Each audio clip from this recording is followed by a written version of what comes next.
आज हम इस वीडियो में पाचन तंत्र के बारे में पढ़ेंगे।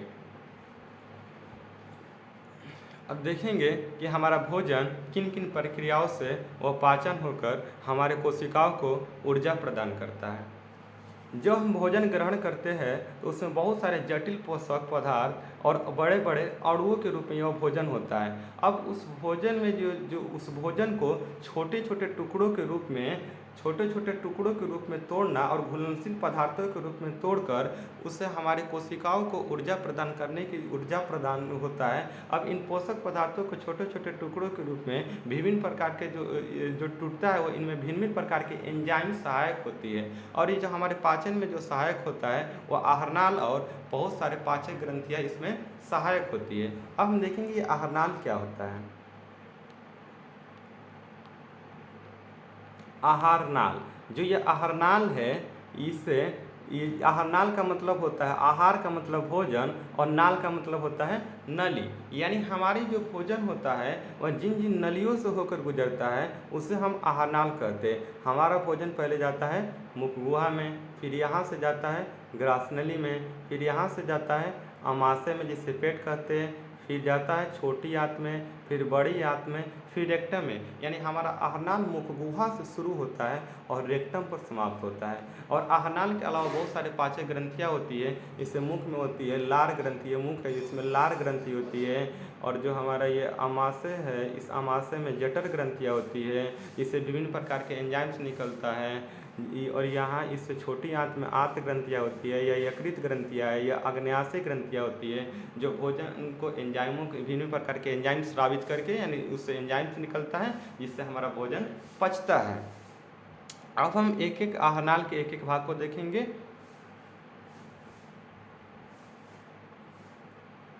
अब हमारा भोजन होता है वह मुख गुहा से पचना शुरू होता है। यानी जो भोजन का जो पाचन शुरू होता है वह मुख गुहा से पाचन होता है। जब भोजन हम मुंह में उस भोजन को मुंह में हम उसे दांतों के माध्यम से छोटे छोटे टुकड़ों में उसे चबाकर छोटे छोटे टुकड़ों में बना देते हैं। और इसमें जो लार ग्रंथियाँ होती है वह इससे लार निकलता है और यह लारों के माध्यम से यह एक लुद्दी के रूप में बन जाता है। और इससे फिर यह लुद्दी के रूप में बदल जाता है, यानी लुद्दी एक बन जाता है। फिर यह जीभ के द्वारा इसे पीछे की ओर करके निगल लिया जाता है। फिर ये जो इसमें जो हमारे मुख में होती है वह 3 जोड़ी लार ग्रंथियाँ पाई जाती है। एक है पैरोटिड ग्लैंड और दूसरा है सबलिंगुअल ग्लैंड और एक है मैंडिबुलर ग्लैंड। यानी 3 ग्रंथियाँ पाई जाती है, पैरोटिड ग्लैंड, सबमैंडिबुलर ग्लैंड और सबलिंगुअल ग्लैंड। इसमें जो सबसे बड़ी होती है वह पैरोटिड ग्रंथि होती है, यह हमारे कर्ण के समीप होती है। और जो सबमैंडिबुलर ग्रंथि होती है जबड़ों के नीचे होती है। अब इनसे बहुत सारे लार निकलता है और जिसमें बहुत सारे एंजाइम्स पाई जाती है। इससे हमारे जो लार में एक लाइसोजाइम एंजाइम पाया जाता है। अब यह लाइसोजाइम क्या करता है कि जब हम भोजन ग्रहण करते हैं तो उसमें बहुत सारे जब कीटाणु अगर उसमें रहते हैं तो इन कीटाणुओं को लाइसोजाइम नस्तो नाबूद कर देता है, यानी नष्ट कर देता है। फिर उसके बाद इसमें एक टाइलिन एंजाइम पाई जाती है, जो कि यह बहुत ही महत्वपूर्ण, ये जो टाइलिन एंजाइम होता है जो हमारे भोजन में जो स्टार्च यानी मंड होता है, इस मंड को इसी को स्टार्च कहा जाता है। इस मंड को यह शर्करा में बदल देता है। यानी जब हम रोटी खाते हैं तो रोटी में जो जिससे चोकर टाइप का होता है वह एक स्टार्च और मंड होता है। जब हम उसको चबाते हैं तो वह क्या होता है कि शर्करा में बदल जाता है और जिससे हमें रोटी बहुत मीठी लगने लगती है। अब इसके बाद हम बात करेंगे कि जो हमारा जीभ होता है वह जीभ जो होता है वह हमारा स्वाद, उसमें छोटे छोटे स्वाद कलियाँ होती है जो स्वाद पहचानने में सहायक होता है। इसे हम एक अलग डायग्राम के माध्यम से समझेंगे। ये है जीभ। जीभ पे छोटे छोटे स्वाद कलियाँ पाई जाती है जो हमारे भोजन का स्वाद बताती है। ये जो आगे है इससे स्वीट यानी मीठा का स्वाद मिलता है। ये पीछे है, इससे खट्टा का स्वाद, इसे इसे इसे जो होता है जो बीटर है, इसे बीटर कहा जाता है। इसे ये जो है इसे जो मिलता है वह कड़वा या कड़वा का स्वाद मिलता है। अब ये जो बगल वाली है इससे खट्टा का स्वाद मिलता है, और ये है इससे नमकीन का स्वाद मिलता है, और बीच वाले भाग से कोई स्वाद नहीं मिलता है। फिर इसके बाद हमारा भोजन ग्रसनी से होते हुए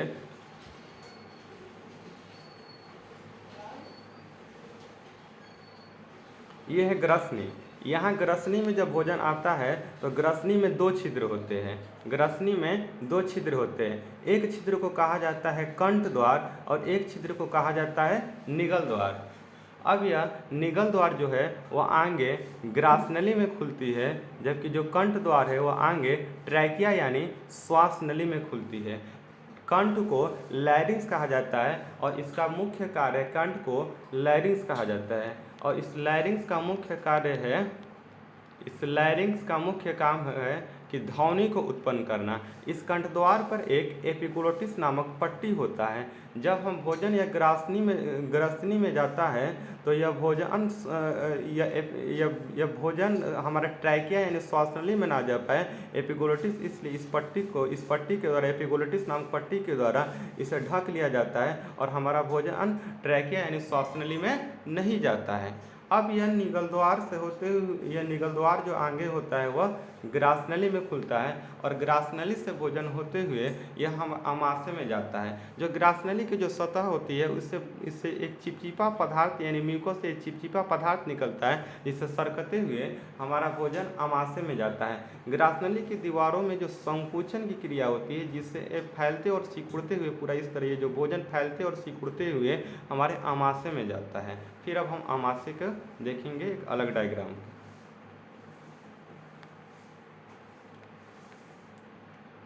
ये है आमाशय। आमाशय जो होता है वह 3 भागों में बटा होता है। ये सबसे जो इसके ऊपर वाला भाग है इसे कार्डियक कहा जाता है। और जो ये है यह फुंडिक है और ये है पाइलोरिक है, यानी आमाशय 3 भागों में बटा होता है। इसे कार्डिये इसलिए कहा जाता है क्योंकि यहाँ डायफ्राम होता है, और डायफ्राम के जो नीचे वाले भाग है इसे उदरगुहा कहा जाता है, और डायफ्राम के जो ऊपर वाला भाग होता है ये डायफ्राम है। ये डायफ्राम के जो ऊपर वाला भाग होता है उसे कहा जाता है वक्षगुहा।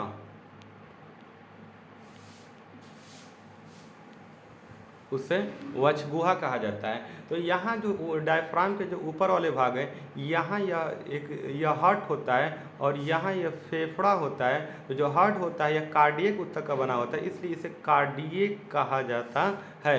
फिर उसके बाद कार्डिये में एक अम्ल होता है जिसे एसियल यानी हाइड्रोक्लोरिक अम्ल कहते हैं। अब जो लाइसोजाइम से जो कीटाणु नहीं मरता है, जो बच जाता है उससे, यह एसियल उसको नष्ट कर देता है, यानी यह भोजन को सड़ने से बचाता है।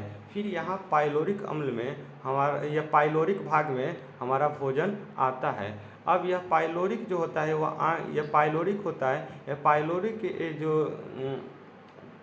पाइलोरिक के जो सतह से होता है, यह अंदर वाली इसके सतह से एक जठर ग्रंथि से जठर रस निकलता है, जिससे जठर ग्रंथि से जठर रस निकलता है, जिसमें रेनिन और पेप्सिन एंजाइम होते हैं। रेनिन और पेप्सिन एंजाइम होते हैं, और ये रेनिन जो काम करता है यह दूध में पाए जाने वाले केसिन प्रोटीन को पचाता है, और यह पेप्सिन प्रोटीन को पेप्टोन में बदलता है। यह प्रोटीन का पाचन करता है, यानी प्रोटीन को पेप्टोन में बदलता है। फिर इसके बाद हमारा भोजन छोटी आंत में जाता है, लेकिन छोटी आंत में जाने से पहले ये जो हमारे छोटी आंत में जब जाता है भोजन, ये छोटी आंत जो होता है वो 3 भागों में बटा होता है। इसे हम अलग डायग्राम से समझेंगे। ये है, यहाँ से हमारा छोटी आंत स्टार्ट होता है। ये छोटी आंत लगभग बहुत ही लंबी होती है, बड़ी आंत से भी लंबी होती है, लेकिन इसका इस वाले को लेकिन ये बड़ी आंत से थोड़ा चौड़ाई में पतला होता है। अब ये छोटी आंत के ये जो ग्रीन दिखाई दे रहा है इसे डेडुनम या इलियम कहा जाता है, और ये पीले वाले भाग को दिखाई दे रहा है इसे जेजुनम कहा जाता है और इसे इलियम कहा जाता है। अब यह डेडुनम से होते हुए जो भोजन डेडुनम से होते हुए ये जो ग्रहणी से होते हुए यह जेजुनम से होते हुए इलियम में आता है। तो यह पहले भोजन को यहाँ फैलाता है, फैलाते फैलाते इधर पूरा उसको भोजन को लाता है। फिर उसके बाद यह इलियम में जब भोजन आता है तो भोजन का पूर्ण रूप से पाचन हो जाता है। तो क्वेश्चन पूछेगा भोजन का पाचन कहाँ होता है, तो भोजन का पाचन छोटी आंत में होता है। छोटी आंत में भी कहाँ होता है, तो छोटी आंत के इलियम में भोजन का पूर्ण रूप से पाचन होता है। फिर उसके बाद यहाँ जो यह ग्रहणी है, ग्रहणी में एक नलिका आती है जो दो अलग अलग नलिकाओं से जुड़ी होती है। एक नलिका जो आती है वह आती है एक नलिका जो आती है वह एक यकृत से होती हुई आती है और एक नलिका जो आती है वह अग्न्याशय से होकर आती है। इसको हम अलग डायग्राम से समझेंगे। यह हमारा जो है वह यकृत है, यह यकृत है और यकृत से पीत निकलता है और इससे यह पीत इससे जुड़ा हुआ होता है और यह अग्न्याशय है। अब यह अग्न्याशय से 3 प्रकार के एंजाइम निकलते हैं जिससे हम ट्रिक से याद कर सकते हैं। ता एल से होगा लाइपेज और टी से होगा ट्रिप्सिन और ए से होगा एमाइलेज। ये जो लाइपेज जो पाचन करता है यह वसा का पाचन करता है, एमाइलेज पाचन करता है कार्बोहाइड्रेट का। ये जो टी फॉर ट्रिप्सिन होता है यह प्रोटीन का पाचन करता है और ये तीनों एंजाइम्स होते हैं हमारे छोटी आंत में जाते हैं। यानी छोटी आंत में तीनों चीज़ का पाचन होता है। छोटी आंत में कार्बोहाइड्रेट का भी पाचन होता है, प्रोटीन का भी पाचन होता है और वसा का भी पाचन होता है। यानी वसा का जो पाचन होगा वह लाइपेज से होगा और प्रोटीन का जो पाचन होगा वह ट्रिप्सिन से होगा और कार्बोहाइड्रेट का पाचन होगा वह एमाइलेज के माध्यम से होता है। फिर उसके बाद जो हमारा भोजन है वह ये जो भोजन जो पूर्ण रूप से पच जाता है, ये छोटी आंत के जो अंदर की जो कोशिकाएं हैं, छोटी आंत के अंदर की कोशिकाएं जो होते हैं में वह इसके जो भीतर की जो संरचना होती है उंगलीनुमा संरचना होती है, इसे हम झिल्ली कहते हैं। और इस झिल्ली में जो होता है वो बहुत सारे रक्त कोशिकाएं होती है जो इस रक्त कोशिकाएं जुड़ी होती है और इस रक्त कोशिकाएं के माध्यम से ये जो भी कार्बोहाइड्रेट प्रोटीन और वसा होता है इसका अवशोषण करके हमारी कोशिकाओं तक पहुंचा दिया जाता है। फिर बाकी जो अपशिष्ट पदार्थ यह बड़ी आंत में आता है और बड़ी आंत में जो जल होता है इसके कोलोन द्वारा अवशोषण कर लिया जाता है। फिर यह रेक्टम तक जो भी अपशिष्ट पदार्थ रेक्टम में आकर एकत्रित होता है, फिर यहाँ लैटिंग के माध्यम से इसे हम बाहर निकाल देते हैं।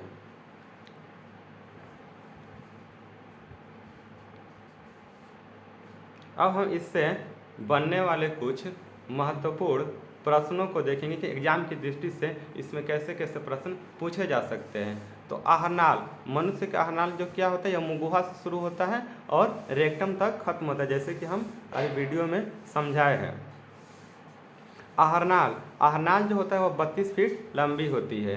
आहारनाल मुखगुहा से शुरू होता है और मलद्वार तक यह फैला होता है। मुखगुहा यह आहारनाल का पहला भाग होता है और भोजन का पाचन मुखगुहा से शुरू होता है।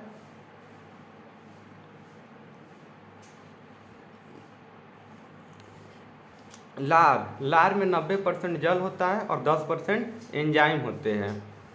लार में टाइलिन एंजाइम होता है और लाइसोजाइम एंजाइम होता है। तो जो लाइसोजाइम क्या करता है, यह कीटाणुओं को नष्ट करता है और टाइलिन क्या करता है कि यह स्टार्च या मंड को शर्करा में बदलता है। लार में कितनी जोड़ी ग्रंथियां पाई जाती है? 3 जोड़ी ग्रंथियां पाई जाती है। पैरोटिड ग्रंथि, सबमैंडिबुलर ग्रंथि और सबलिंगुअल ग्रंथि। ग्रसनी में कितने छिद्र होते हैं? 2 छिद्र होते हैं, निगल द्वार और कंठ द्वार। कंठ द्वार कहाँ खुलता है? ट्रैकिया में। निगल द्वार कहाँ खुलता है? ग्रासनली में खुलता है।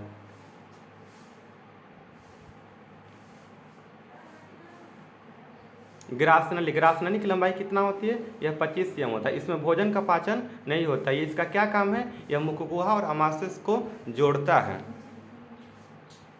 और यह ग्रासनली से जो भोजन अमाशय में किस माध्यम से पहुंचता है? यानी वह संकुचन के माध्यम से पहुंचता है और सिकुड़ते और फैलते हुए पहुंचता है।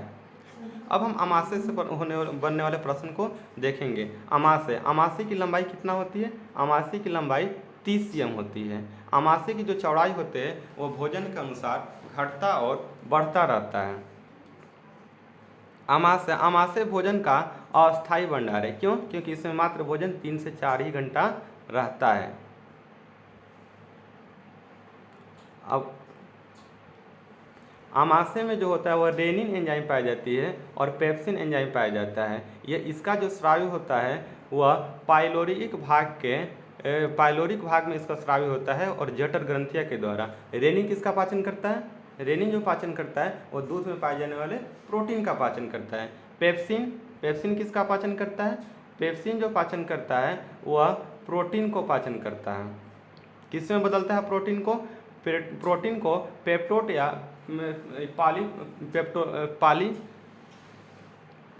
पेप्टोलाइड में बदलता है। जठर में कितने % जल होता है? जठर में जो 97 से 99% क्या होता है? जल होता है। फिर हम इसमें और हमारे अमाशय के जो कार्डियक भाग है इसमें क्या बनता है? हाइड्रोक्लोरिक अम्ल बनता है। यह भोजन को सड़ने से बचाता है।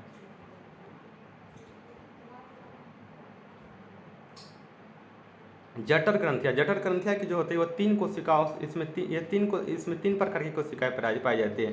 श्लेष्मा, अम्लजन और जाइमोजिन कोशिकाएं पाई जाती है।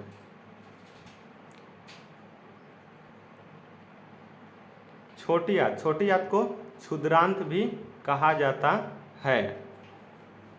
यह आहारनाल का जो होता है सबसे लंबा भाग होता है। इसकी लंबाई जो होता है लगभग 6 मीटर होता है।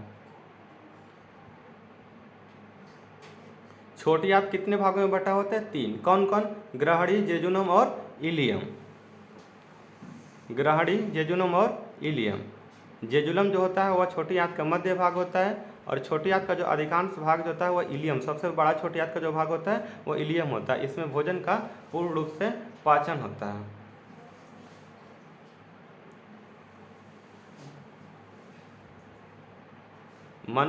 एक दिन में मनुष्य के आंत से जो आंत रस निकलता है वो कितना निकलता है? लगभग 6 से 7 लीटर आंत रस निकलता है। आंत रस का pH मान 8 होता है। पावर ऑफ हाइड्रोजन यानी pH मान कितना होता है? 8 होता है। इसमें आंत रस से इरेप्सिन एंजाइम निकलता है जो पॉलीपेप्टाइड को एमिनो अम्ल में बदलता है। यानी जो प्रोटीन का पाचन होता है वह 3 तरह से होता है। पहले जो अमाशय में जो प्रोटीन का पाचन होता है वह पेप्सिन एंजाइम के द्वारा होता है। आग्नेयाशय से जो ट्रिप्सिन एंजाइम निकलता है उसके द्वारा भी प्रोटीन का पाचन होता है और इरेप्सिन के माध्यम से भी प्रोटीन का पाचन होता है।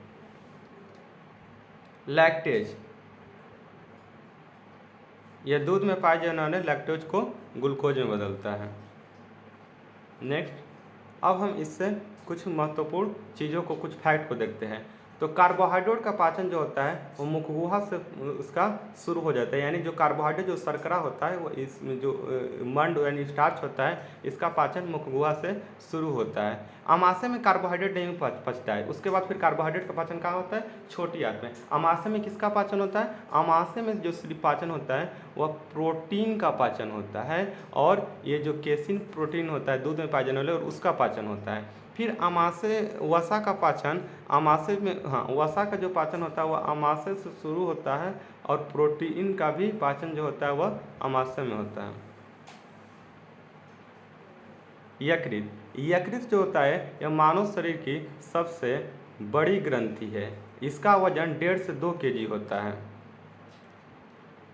यकृत उदर गुहा के ऊपरी भाग में दाएं ओर स्थित होता है जबकि अमाशय बाएं ओर स्थित होता है और यह यकृत जो होता है यह भूरे रंग का होता है। यकृत के जो नीचे होता है वो नाशपाती की जैसे एक संरचना बनी होती है जिसे हम क्या कहते हैं? यकृत के नीचे एक नाशपाती की जैसी संरचना बनी होती है जिसे हम पीत थैली कहते हैं। पीत का निर्माण कहाँ होता है? यकृत में होता है। पीत का निर्माण कहाँ होता है? यकृत में। और पीत कैसा होता है? हल्के हरे रंग का होता है। यकृत का क्या कार्य है? यकृत का कार्य है कि कार्बोहाइड्रेट का उपक्षय करना और इसको कार्बोहाइड्रेट विटामिन ए और विटामिन डी को एकत्रित करके रखता है। कार्बोहाइड्रेट क्या करता है कि जब बॉडी में हमारी वसा की कमी होती है तो यह कार्बोहाइड्रेट के कुछ भाग को वसा में परिवर्तित कर देता है। जो हमारे यकृत में होता है, एक हिपेरिन नामक प्रोटीन का निर्माण होता है जो रक्त को जमने से रोकता है। यकृत अमोनिया जैसे विषैले पदार्थ को यूरिया में बदल देता है। पित्ताशय जो पित्त होता है यह एक क्षारीय द्रव है और इसका पीएच मान 7.7 होता है। पित्त में लगभग 85% जल होता है, 12% पित्त और 7% पित्त इसमें वर्धक होते हैं।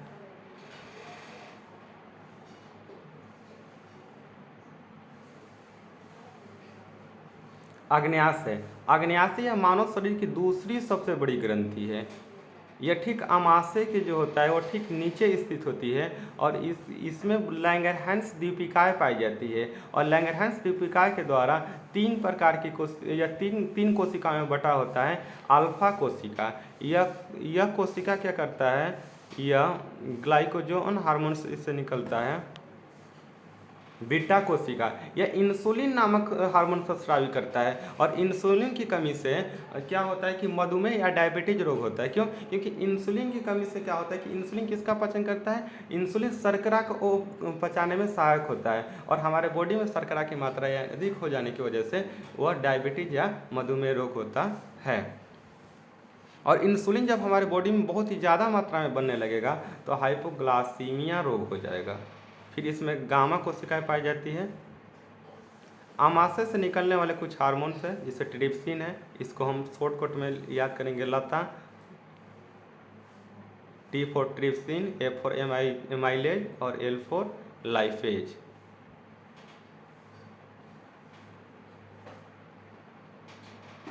आमाशय से संबंधित कुछ रोग है जैसे अपेंडिस और एक होता है मधुमेह रोग, ये इंसुलिन की कमी से होता है। हाइपोग्लाइसीमिया या मधुमेह यह इंसुलिन की अधिकता से होता है। लीवर सिरोसिस, यह अधिक एल्कोहल को सेवन करने से लीवर सिरोसिस रोग हो जाता है। यह एक बवासीर है जो यह रेक्टम में होता है। अल्सर है, यह आंत में होता है। बस आज के लिए इतना ही, फिर मिलेंगे नेक्स्ट वीडियो में। वीडियो कैसा लगा कमेंट बॉक्स में ज़रूर बताएं।